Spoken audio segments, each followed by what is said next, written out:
억수같이 내리는 비에 일부러 비 맞으러 나가보신 적 있으세요? 전 어제 그랬어요. 태풍이 지나가는 어제 저녁 일부러 자전거를 타고 한강으로 나갔습니다. 행주산성까지 가서 국수를 먹고 왔어요. 약 30분 정도 걸리거든요. 비를 쫄딱 맞았습니다. 가는 내내 이게 맞나부터 해서 젖은 신발은 어떻게 빨 것이며 국수집에서 받아줄까? 감기 걸리는 건 아닐까? 다시 돌아가야 되지 않을까? 비가 더 많이 오면 어쩌지? 오만 생각을 하는데 그 와중에도 너무 이 상황이 웃기고 재밌는 거예요. 제 지인의 뒷모습, 자전거 타고 가는 그 뒷모습이 얼마나 즐거워 보이던지 거기서 웃음이 막 칼칼칼칼 나오는 거예요. 입 벌리면서 웃으니까 비를 막 입 안으로 먹으면서 웃었습니다. 다행히 국수집에서 받아줘서 맛있게 국수 먹고 돌아오는데 또 바람이 얼마나 불고 비도 얼마나 오는지 작업실에 도착하니까 물에 빠진 생쥐 한 마리가 딱 서 있더라고요. 정말 초췌하게. 그래도 즐거웠습니다. 그 경험이 저의 26년에 기억할 만한 아주 좋은 추억이 됐습니다. 뭐 그랬다고요. 그 기분이 너무 좋아서 오늘 수업하기 전에 이 이야기를 해드려야지. 그리고 누군가는 또 나처럼 비 맞으러 나갈 수도 있겠지. 이런 생각했어요. 여태 뭐 그랬다고요. 오늘 수업은요, 꽃바구니 수업입니다. 이건 제가 BTS 수업에서 사용하는 바구니인데요. 똑같은 수업 내용을 할 건 아니고 이런 바구니에 여러 가지의 곡선을 그리면서 디자인할 수 있음을 보여드리고 싶었어요. 오늘 새로운 곡선 만들러 가볼까요? 플로레폼을 친환경 플로레폼을 준비했습니다. 진짜 안 쓰게 되더라고요. 그래서 구석에 계속해서 보관하고 있는데 이번에 써야 되겠다, 쓰고 소진시켜야 되겠다는 생각에 일반 플로레폼 대신 친환경 플로레폼 활용하겠습니다. 이걸 안 쓰게 되는 이유 중에 하나는 부들부들한 줄기는요 잘 안 꽂혀요. 제가 아직 노련하지 못해서 그런지 잘 안 꽂히는 게 불편하더라고요. 죄송합니다. 이거 넣기 전에 바구니 안에 비닐이 덮여져 있는데 그 위로 다시 한번 비닐을 재단해서 깔아줬어요. 그리고 끝부분에 테이핑을 해 놓았습니다. 실거베라 짧게 자를게요. 한쪽으로 기울여서 집어넣습니다.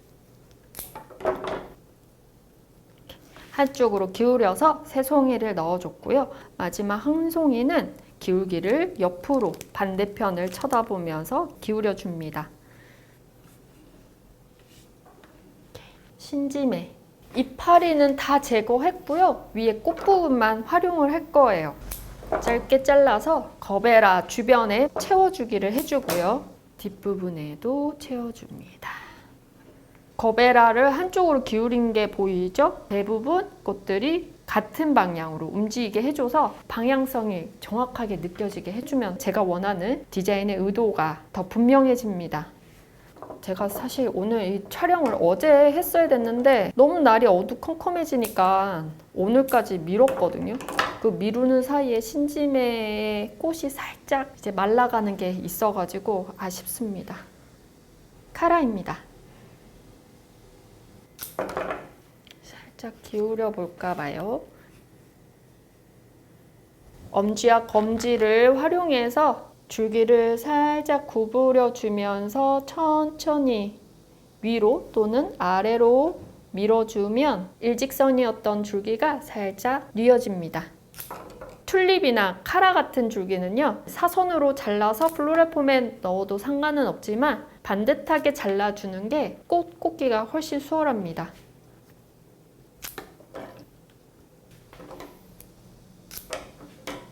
다시 살짝 구부려서 뒤편에서 배치를 하고요. 똑같은 방향으로 흘러갑니다. 마지막 하나는 좀 짧게 잘라서 안쪽에서 겉으로 튀어나오지 않고 안쪽 면에 머물 수 있는 카라를 또 배치해 봅니다. 이렇게 해서 5송이의 카라를 배치했습니다. 흘러가는 쪽을 한쪽으로 기울여줬고요. 플로레폼이 아니어서 이런 끝선이 어디로 흘러갈지에 대한 거는 깊이 생각하지는 않았어요. 방향에만 조금 더 집중해서 배치했는데 다행히 다양한 얼굴의 선으로 옆으로 뉘어진 것 같아서 만족합니다. 다음 꽃 프록스. 앞쪽으로 먼저 뉘어주는 프록스를 배치하고 중앙에 다시 한번 프록스를 채움을 해주고 그리고 다시 앞쪽으로 돌아와서 프록스 꽂았던 그 아래로 뭐 이런 순서면 앞에 다 하고 뒤에 하면 되잖아요. 맞아요. 그렇게 하면 돼요. 마음이 급해서 뒤쪽에 꽂아서 어떻게 이어질지 너무 궁금해가지고 제가 왔다 갔다 한 겁니다. 앞에 어느 정도 프록스를 채우기를 해주고 중앙, 뒤편에 해주면 더더욱 좋습니다. 저같이 하면 산만하죠. 왔다 갔다 하면. 그리고 큼지막하게 꽃이 안 난 프록스 같은 경우에는 약간 더 길게 배치해도 좋을 것 같아요.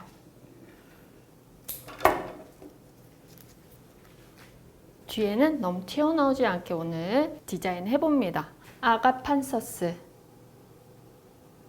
거베라 위쪽에 번지는 꽃을 배치하고요. 그리고 다시 짧게 잘라서 거베라 아래쪽에 조금 더 무게감을 아래 줍니다. 풍성하게 한쪽으로 꽃을 넣어주고요. 그리고 남은 두 줄기는 카라의 흐름에 맞춰서 동일하게 라인을 그려줍니다. 짜자잔! 하얀색 리시안셔스입니다. 혹겹의 꽃입니다. 이건 조금 더 총초한 듯한 느낌이에요. 움직임이 더 느껴질 것 같은데요. 리시안셔스 사이사이에 넣어줍니다. 이왕이면 긴 라인에 맞춰서 추가해주는 게 움직임이 확연하게 느껴지게 예쁘게 보이지 않을까 싶고요. 플로럴 폼이었으면 벌써 꽃고도 남을 시간에 한 송이 한 송이에 들어가는 느낌을 느껴야 돼요. 이래서 사람들이 잘 안 쓰나 봐요. 한번 써보면 힘든 걸 알아. 자, 이렇게 리시안셔스 더 과감하게 더 많이 넣고 싶었는데요. 그럴 수는 없었습니다. 다음 꽃들이 기다리고 있거든요. 순서를. 라벤더.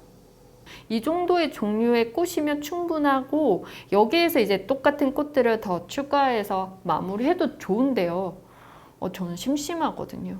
좀 더 화려한 듯한 느낌도 내고 싶고 더 자연의 미가 더 추가됐으면 좋겠고 향도 추가됐으면 좋겠어요. 미미한 꽃이라 티가 안 나는 듯 하나 가까이서 보면 다 눈에 보이는 꽃들입니다. 아우 너무 넣기 힘들다. 다음 꽃도 넣을 수 있을란가 모르겠어요. 아 향이 너무 좋습니다. 향이 너무 좋아요 진짜. 흔들리면서 향이 올라오거든요. 전 그게 그렇게 신기해요. 흔들릴 때마다 향이 이 안에서 빠져나온다라는 게. 그리고 이 향을 어떻게 채취하는지 너무 신기해요. 너무 신기해. 자리공입니다. 요즘에 정말 잘 쓰고 있는데요.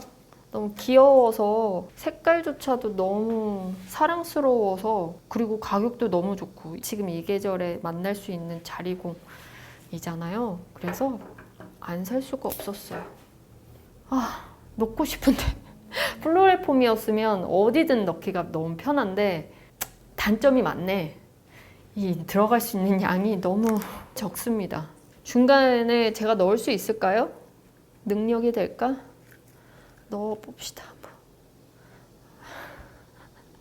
진짜 어렵게 넣었습니다. 이런 사이사이에 자리공 같이 배치하면서 흘러보내고 싶었는데 여간 어려운 게 아닙니다. 지금. 그래서 한쪽에 기울여주고 뒤에서 작은 얼굴에 자리공 꽃을 뒤편에다가 배치해서 채우기도 같이 해줍니다. 줄 맨드라미. 이렇게 줄맨드라미 올리기만 했는데도 너무 마음에 든다. 바구니에 손잡이를 태워서 줄맨드라미 내려주고 거베라 안쪽으로 줄기를 잘 집어넣어서 꽂아주고 이 바구니 자체가 크지 않아서 너무 과하게 줄맨드라미 배치 안 해도 될 것 같아요. 약간 모자라는 듯한 그 아기자기한 느낌이 이 바구니의 크기와 어울릴 것 같아요. 다시 신지메 활용해서 주변을 채워줍니다.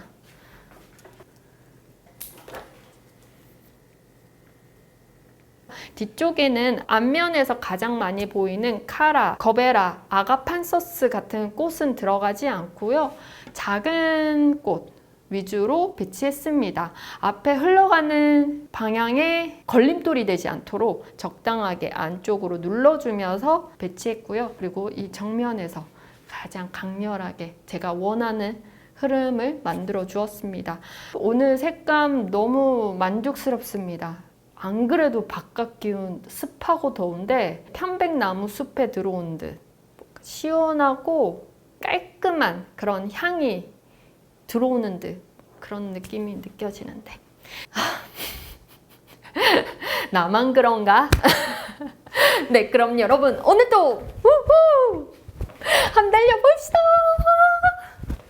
짠짠짠짠짠짠.